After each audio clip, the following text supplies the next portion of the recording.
inside. Let's go inside. Hi guys, in this video I'm going to do a Tawa bowl and I'm going to do some piercings and some pyrography on it too. And it's a piece of Tawa, this, turned in 23, 2 years ago, nice and dry now. I can't see any cracks in it. And what I'm going to do is I'm just going to put this in the chuck on the tenon that was on there. Just send a little out around. And I'm just going to clean up the inside so I can get a glue block on there, and then I can flip it around on my chuck. Alright, let's get started.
Now I've got the inside all trued up, I can put the glue block on. I've just got a scrap piece here upon and some hot glue.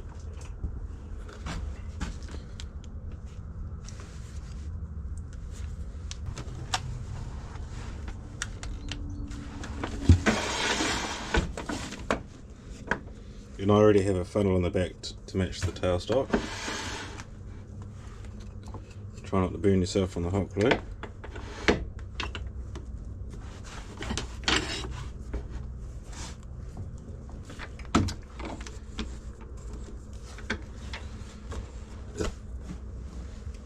Okay, I'll let that cool down now and set.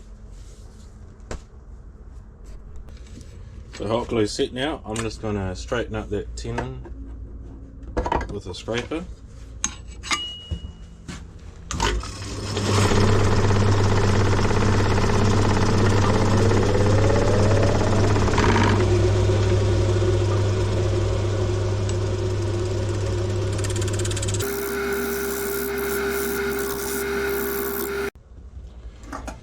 Check I haven't made that too small. Right, that should be alright. Because if you make this too small, when you take it off, the other tenon on the other side isn't true. So next time you place it on the other tenon, it will be in a different spot. So that should fit now.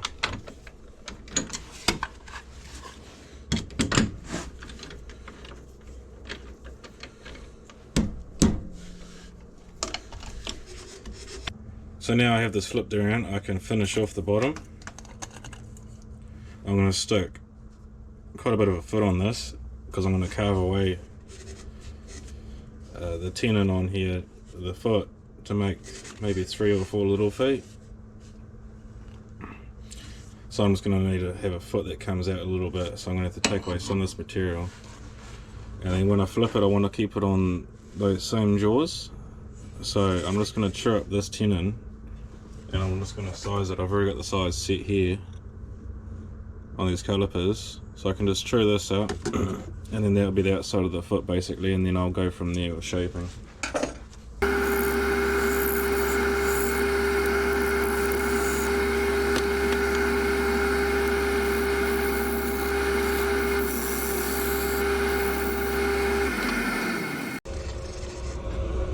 just want to check I haven't made that too small, and it almost is too small. So what I'll do actually is I'm going to remove this tenon on here and I'm going to make a new one,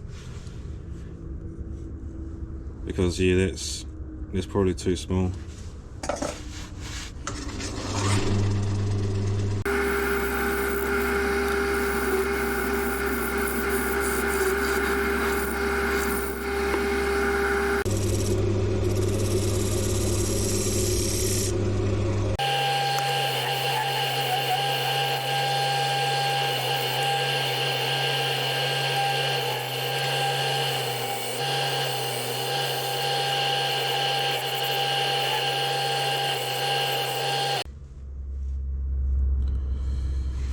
So now I've got that new tenon on there.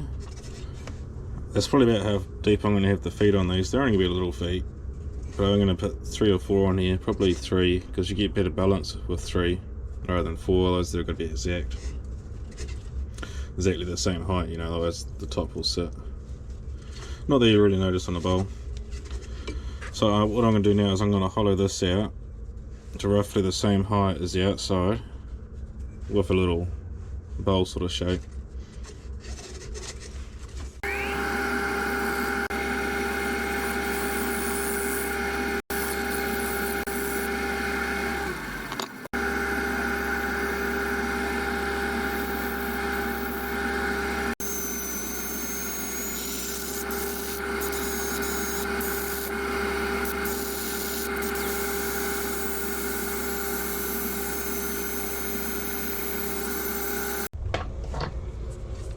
Alright, all done there now. Time to flip it around.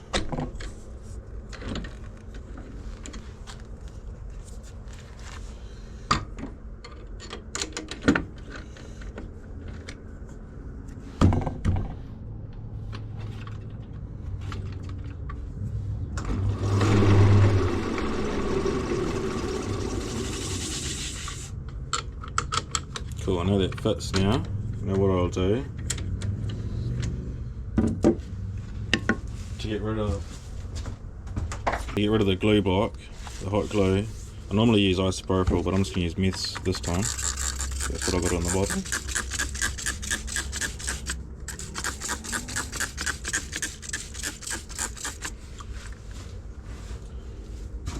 So leave that for a minute or two. So I just use a mortise chisel to get it out of there. Just give it a bit of a twist. There you go.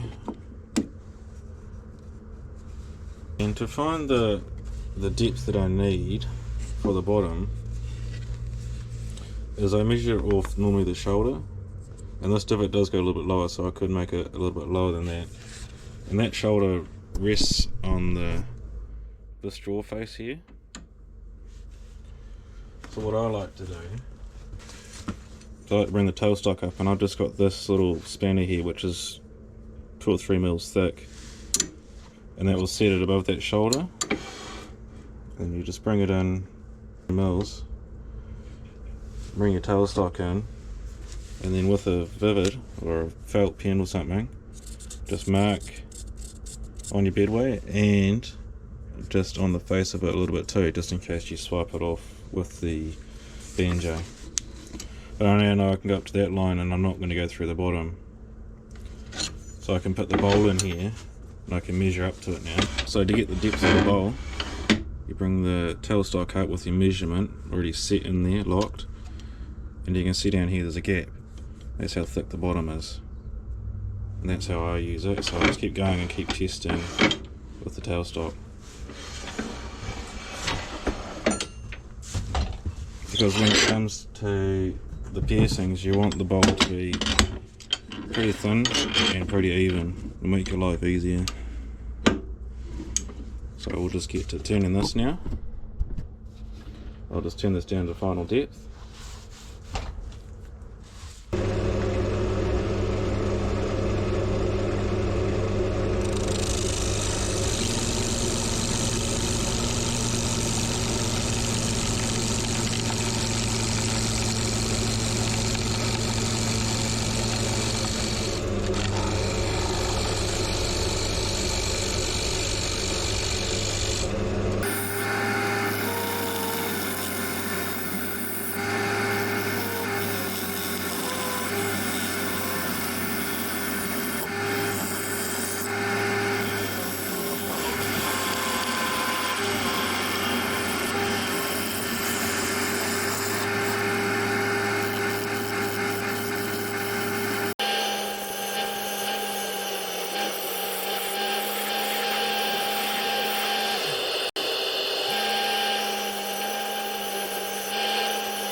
So just checking the depth, you can see I've still got a gap there, so I've still got more to go.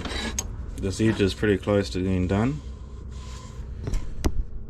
It's just further in, I need to take more out.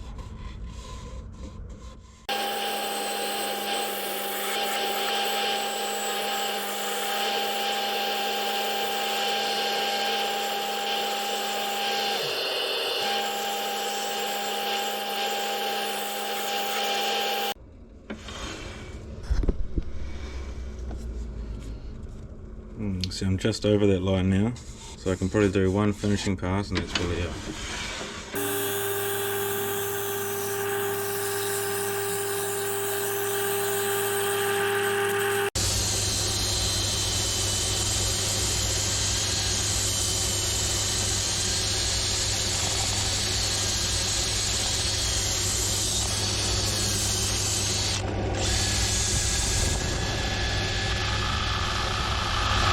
Alright, so I got the bowl there all done.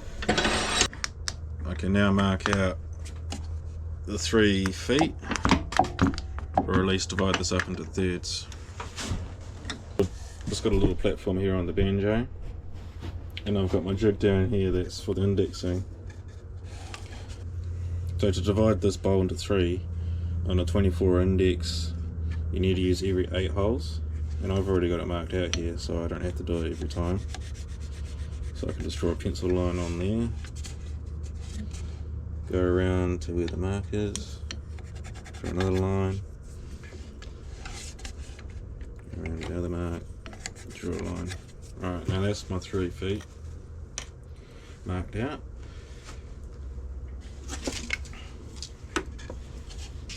So there you go, the 3 marks there for the foot.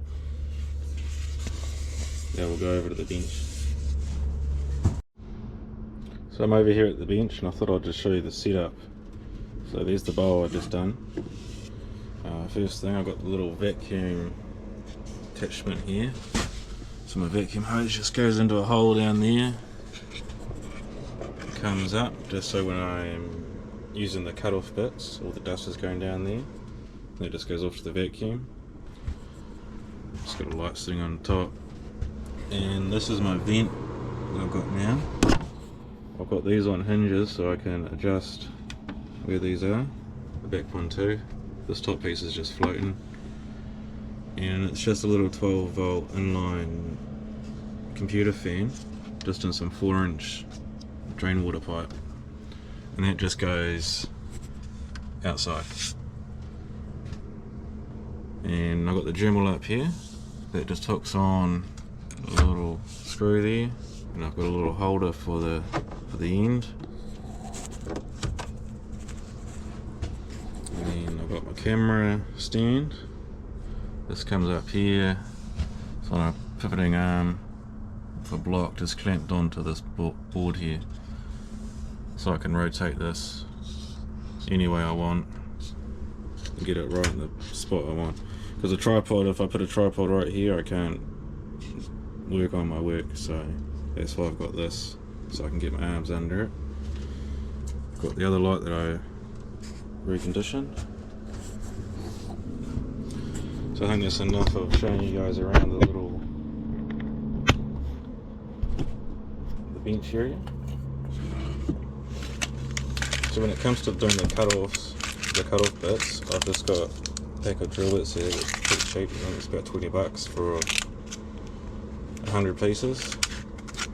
And for the grinding, to get the 3 points or the 6 points, I just use my drill that's off the lathe there, and it's got 3 holes here for the chuck spanner that's to tighten this up. So all I do is I just put a bit in the end,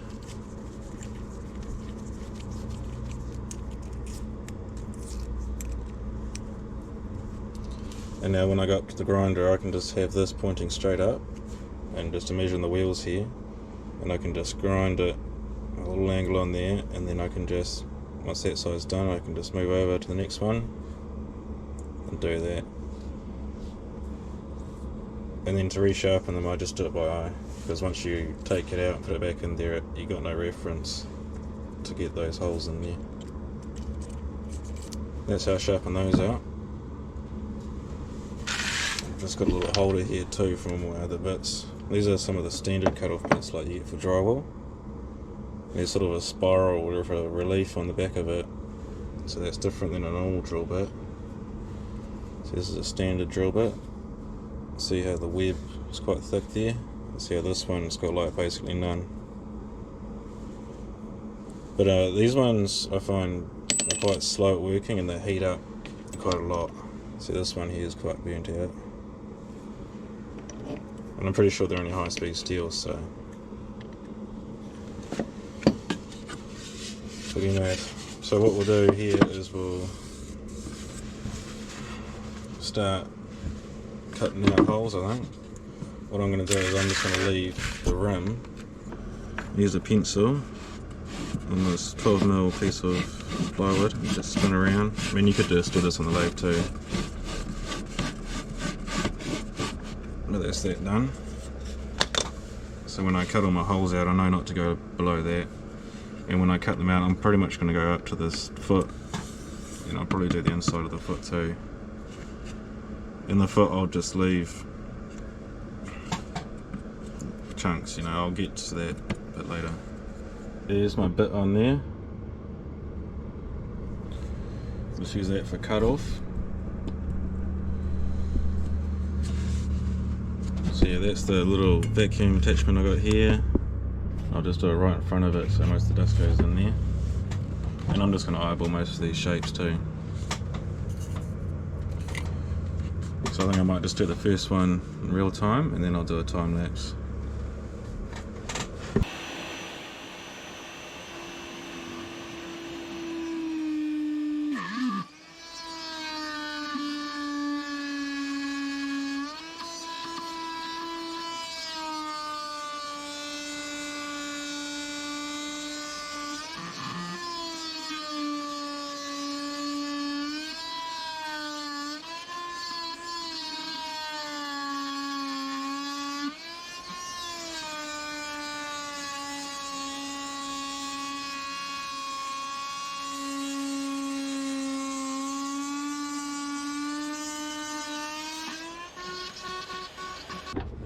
There you go, here's the first hole.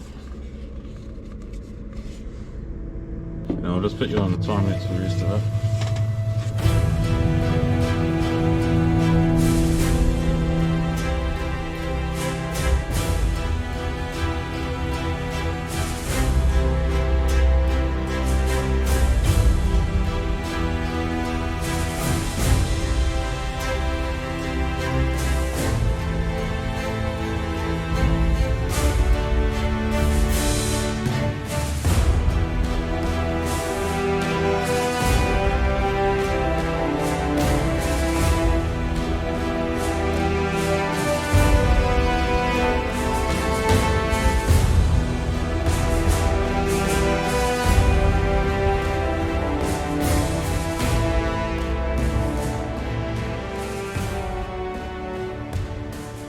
Alright, so I got all the holes cut out here on the main part of the bowl. I just haven't got the top here done, or the bottom. But before I get into that bottom piece there, I wanted to mark out where I'm going to put the feet. So I've still got those 3 lines here. Some there, there's the third one there. And I've just got a piece of wood here that just happens, I cut this for another jig. And I'm just going to use this as the length of my feet.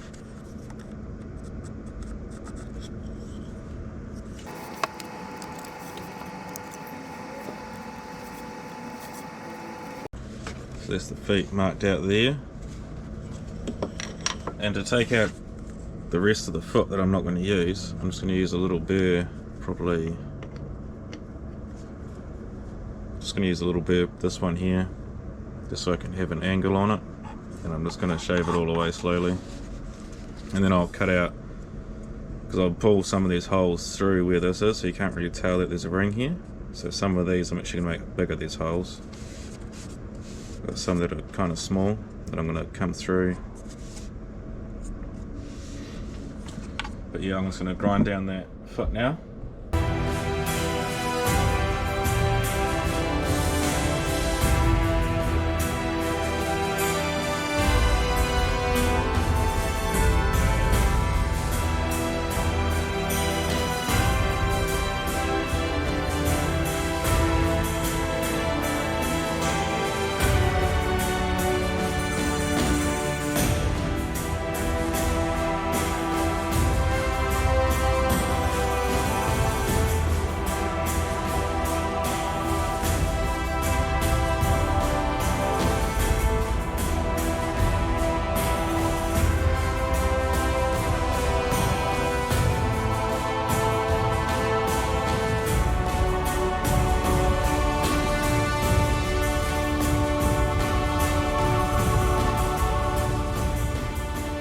Now I've got those bits in between the feet all removed.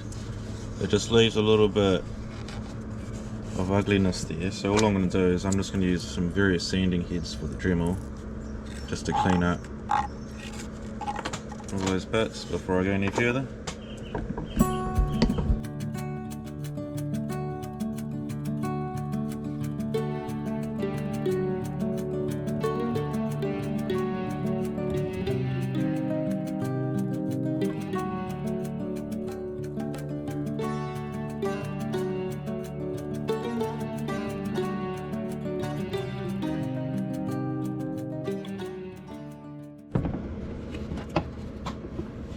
I've finished sanding down that gap between there now. Now I'm just going to continue some of these holes through, and I'm going to do some more piercings in the middle. That's all the piercings done now on the bowl. Now what I'm going to do is I'm just going to clean up all these inside bits just with a bare.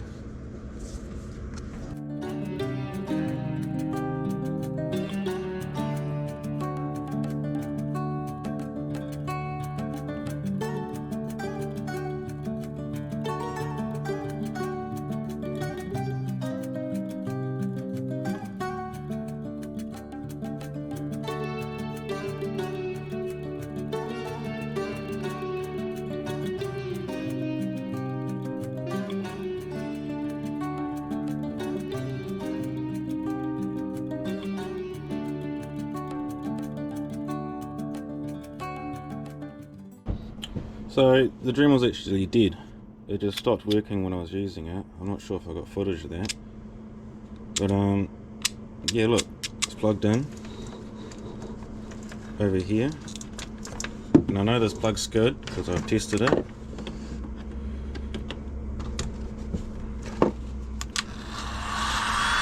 See, there you go. Plug's working. Try plugging it in again.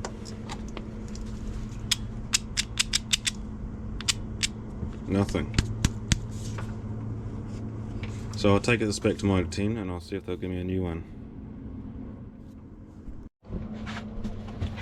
Alright, back from Mitre 10, and yep, they gave me a new one. Had only been 6 days on the receipt since I had it, and they were trying to give me this bollocks about if you've had it more than a month they were going to send it away for testing, but it says on it it's got a 5-year warranty. So I reckon that's kind of bullshit if they're going to send it away and not give you anything right then and there. But yeah, no, anyways, they gave me a new one. So we'll rip this open.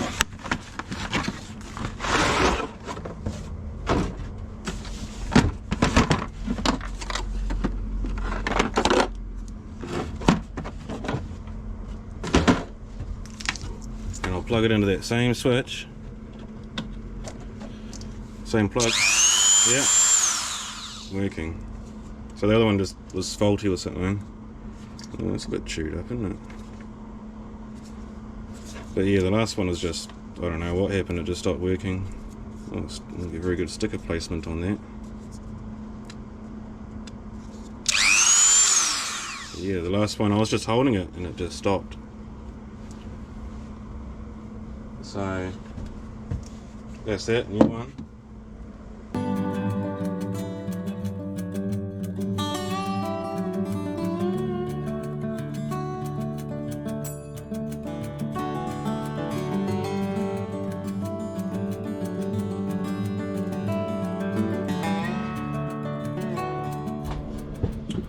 About halfway through cleaning up all those inside bits now. All the insides. See, I haven't done the bottom yet. We're finding it's easiest just to use this little burr here. It's just a Dremel brand one. Yeah, I'm just going to carry on cleaning up those insides of all those cuts.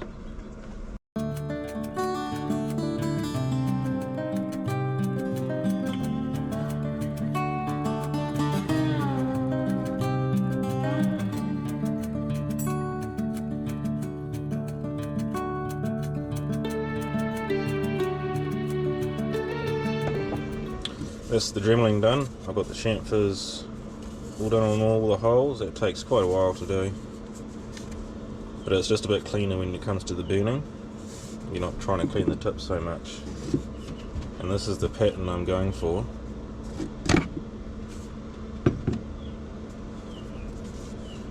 So I'm using the Pyrography pen to burn in all the inside bits to give it a bit of that contrast. Got my pen over here. I'm just using the standard pen there. It's like a little tongue, little moon there. For the burning, I like to start on the insides, and I've got this up to 10, the Razertip. So what I like to do is do the insides. I like to come off and then go on, come off and then go on.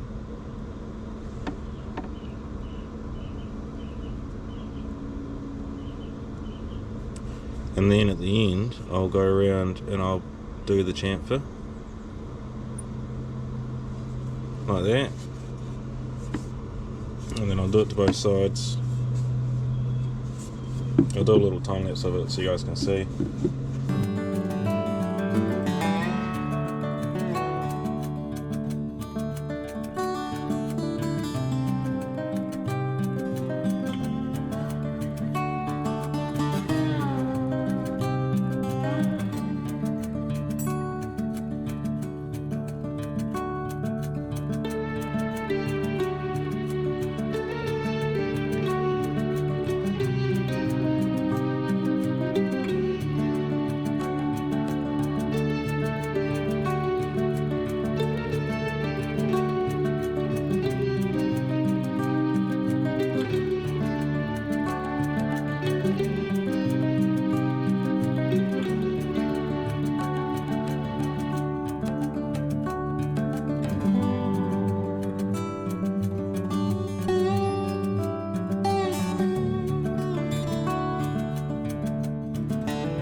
So I thought I'd show you doing the last one in real time. So for this pattern, all I've been doing is burning the inside flat. Here comes the rain.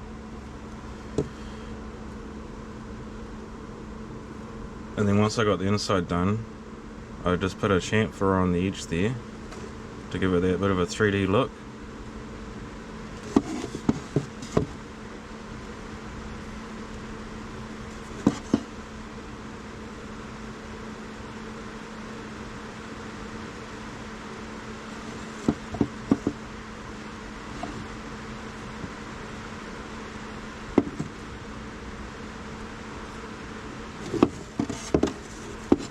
As you can see, it takes quite a bit of flipping around the bowl, manoeuvring. I think the outside's taken me about 6 hours today, and the inside took about 7-8 hours yesterday. Just the Pyrography.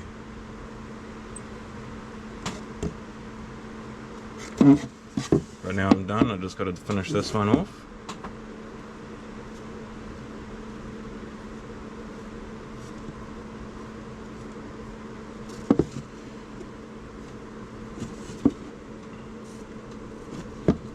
just a couple of things I want to mention about the pyrography before I move on. Is I've just put an extra sleeve on this pen because it does get quite hot and you want to leave those vent gaps there.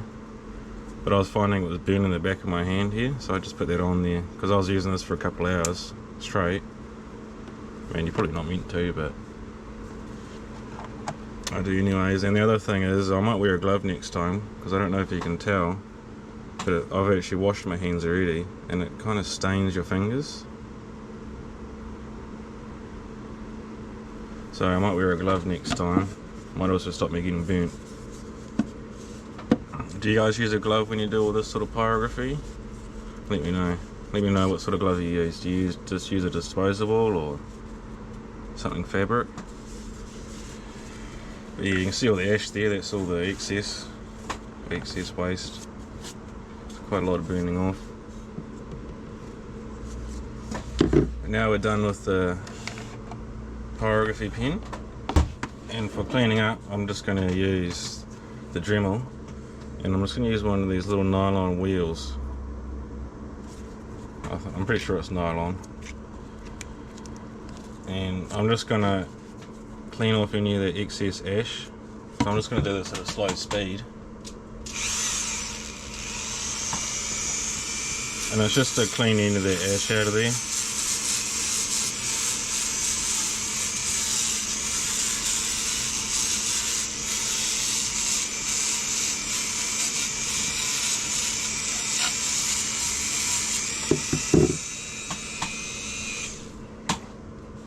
But yeah, when you clean all those loose bits off, I don't know if you can really see in there, but there's still quite a lot of this sort of stuff stuck in the in-betweens. And if you get rid of a lot of that, they'll get rid of a lot of the burnt smell, because at the moment it just smells like a piece of firewood that's been half burnt. So I'll go through and I'll clean them all off. I might use this other nylon wheel, might be better getting into those little gaps. And then once I've done that, I'll clean off all the overburn with just some methylated spirits, because that's what I got. You could use isopropyl alcohol or thinners or anything sort of like that. But I'll go through and I'll clean this off first. And when it comes to keeping track of where you are, where you started cleaning off, buffing, sanding, whatever you're doing, once you got these holes, I pick a small one to start on, do that one, and I just put one of these little earbuds in there. And then that way you can go do all of them all the way around in the middle, and then you know when you come back around that's where you were.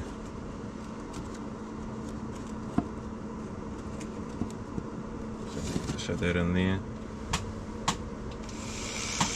Turn this on very low speed for the nylon wheel, you don't need much. You just go around.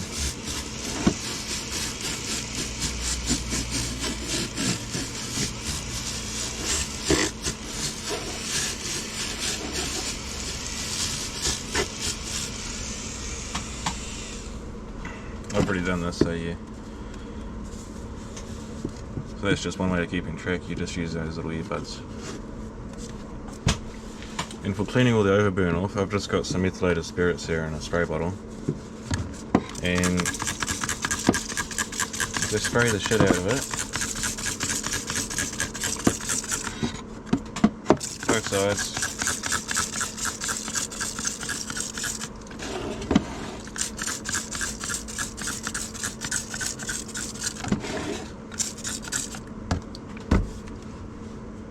And then I've just got some little cloths here that I like to use. And you can see the stuff that comes off.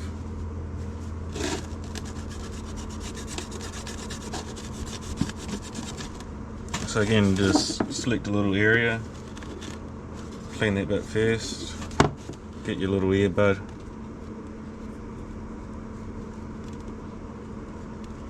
Stick it in there. Now you know that's where you started. I like to generally sort of go around and then do the middle, and that way I know I've done everything. So I don't think you guys need to see me clean all of this, I'll just go around and do all that.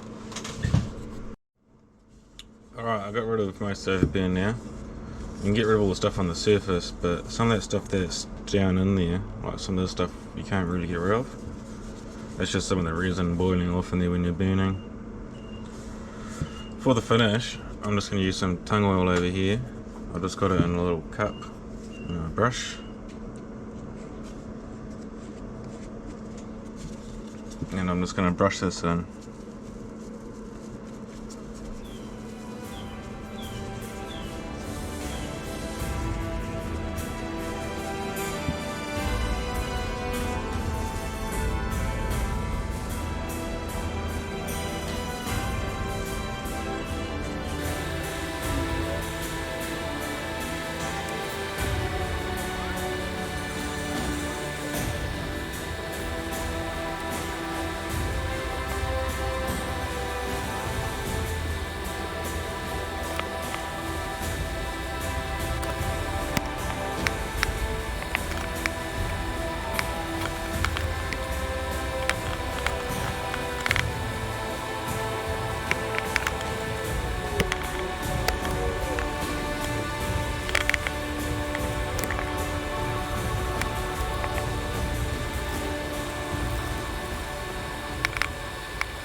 Alright, so I got all that brushed in. I'll just let that soak for a few minutes now, and then I'll come back and I'll just buff that off. Now the oil's had a few minutes to soak in, I'll just go around and I'll just wipe off all the excess.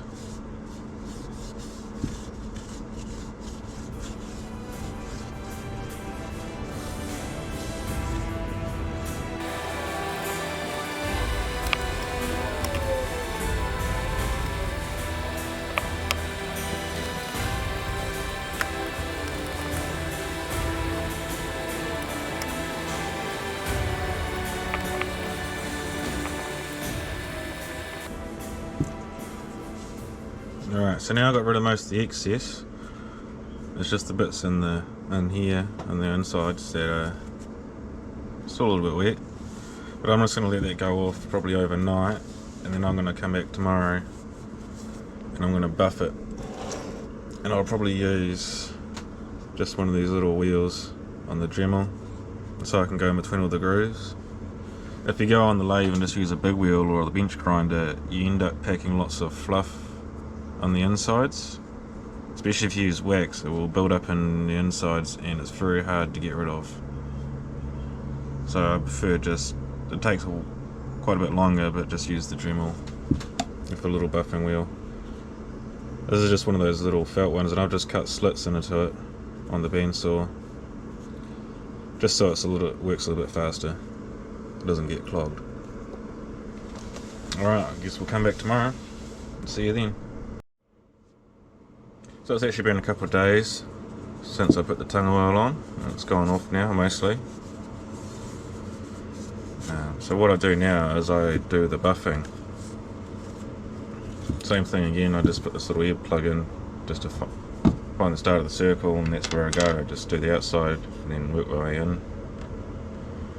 But for the actual buffing, you generally get these little wheels, with the kits that you get. These little cotton or whatever they are wheels, and you can put a little bit of wax or something on them to buff, but they sort of take forever, as you can sort of see, and the edge of this isn't actually spinning that quick even at high RPM. So that's sort of why I've made this one, so I can actually have the Dremel running slower and the surface speed is actually quicker, because this is a bigger circle than those little ones. And how I made this one is just with a little sanding mandrel. So these are little disc sanding mandrels you get. So basically I just took that disc out, put 2 washers in there, and just sandwiched some little bits of cotton wheel in there. I got the cotton wheel from another buffing wheel. It was one of those straight on ones. I measured my fingers, the shaft, a bit straight, and it just rotates like that. So I took this one apart, and now I've got all these little wheels that I can use for buffing. and I just use a little bit of this beeswax. It's just a bit chunky. That's the best way to buy it, is you find someone that does honey, especially in New Zealand. There's lots of places that do honey, so I think this whole 1 kg block cost me about $20 including shipping. And that's probably going to last me the next 10 years, I think.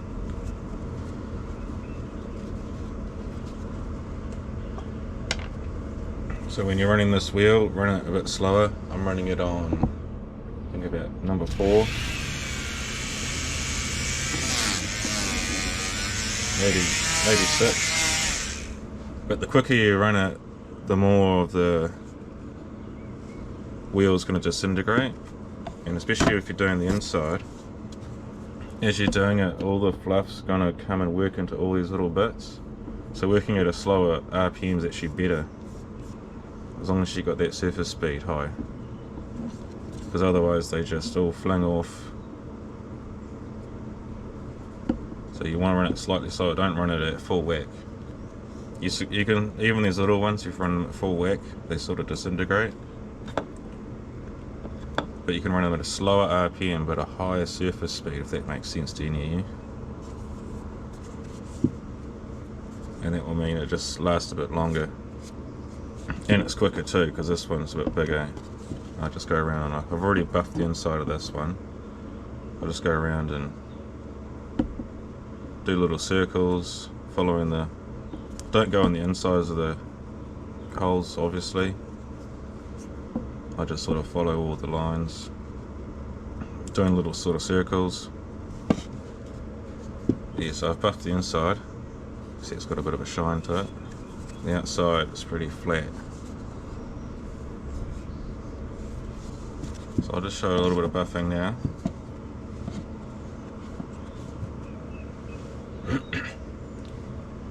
So yeah, just turn this on to about 5 or 6 on the Dremel there. I don't know what speed that is, what RPM. Load it up with a little bit of wax and then just start. I'll show you all this.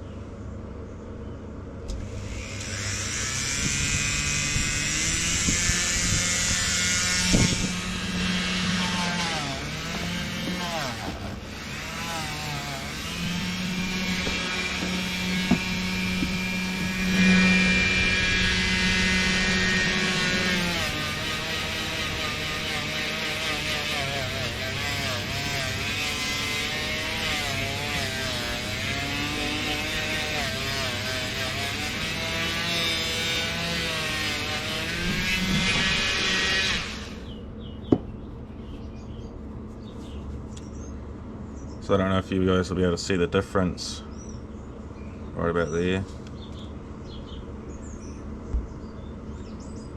See if I can get it. Might move the light a bit. There you go, you can see the difference there. See how it's shiny and then it's not. Well, it is sort of shiny there, but you can see where I've buffed it.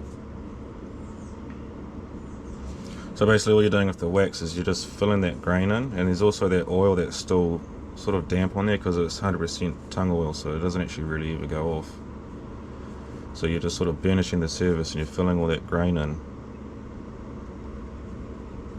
So yeah, you just do that to the whole bowl, just go all the way around, and then maybe at the end you can just get a soft rag, and if there's any lint left, just get rid of any of that. But I don't think you guys need to see too much of the buffing. I'll come back when I've done the buffing. There we go, all finished. Pretty cool, eh?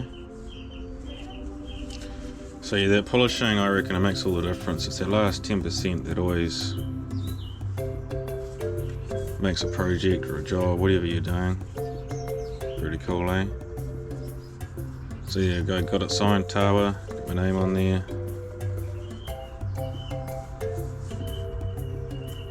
What do you guys think, eh? Have you guys done many piercings before, or pyrography? Do you guys want to see more of this?